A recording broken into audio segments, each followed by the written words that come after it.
Yikers, summer is over. This Sunday is the first Sunday of September, and that means summer is gone. In a way, that's kind of sad, right? That means summer holidays are over and all the hot weather is almost gone and cold weather is coming and kids are back in school and all that stuff. And that can be kind of sad in a way.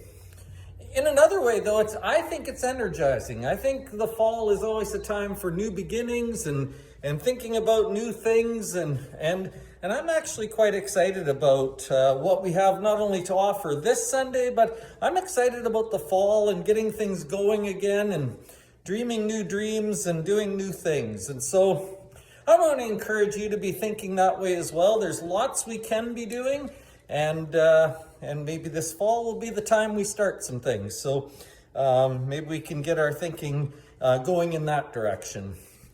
I do know, obviously, though, that this is still a long weekend, so I don't know who's going to be around. This might be your last chance to get out of town, and maybe you're taking advantage of it.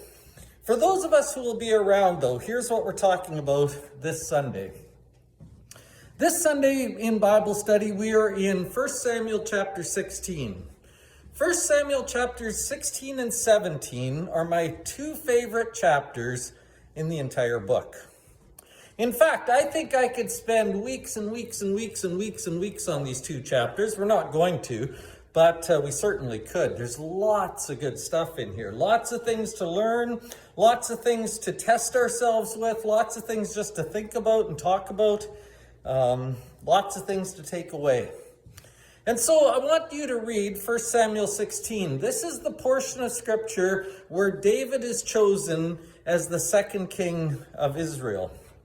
And his choosing is unusual, and the fact that he is chosen is unusual. And again, there are lots of really good lessons, lots of really hopeful things in there. So please go read 1 Samuel 16, and then show up at 10 o'clock on Sunday morning so we can share our insights together, because I just think there's lots of good things to see there. Then the sermon is going to be called Voices from Home. I don't want to say too much about this, but here's what I will tell you, is that I kind of cringe when people bring up the book of Revelation. Lots of times people read the book of Revelation in a very poor way. We approach that book in ways that we would not approach any other book, and we impose our own thoughts and our own thinkings and our expectations on it. And because of that, we usually avoid Revelation.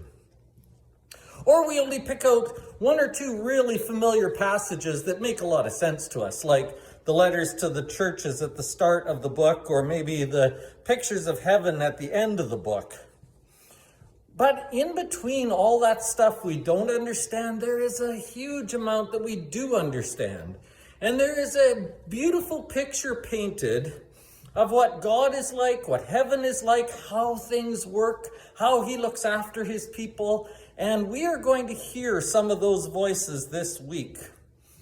This is going to be a little series that I do not consecutively. I'm going to throw in a Revelation sermon every once in a while, just when I feel like it. And this is the start of it. This is part 1, Voices from Home. And we're going to pull back the curtain a little bit and see some truths that are eternal and see some things that we need to know if we're going to live this life better. This will be one of the most hopeful sermons you will hear this year.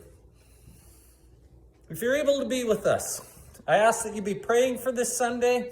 I ask that you be preparing your own hearts to come to worship.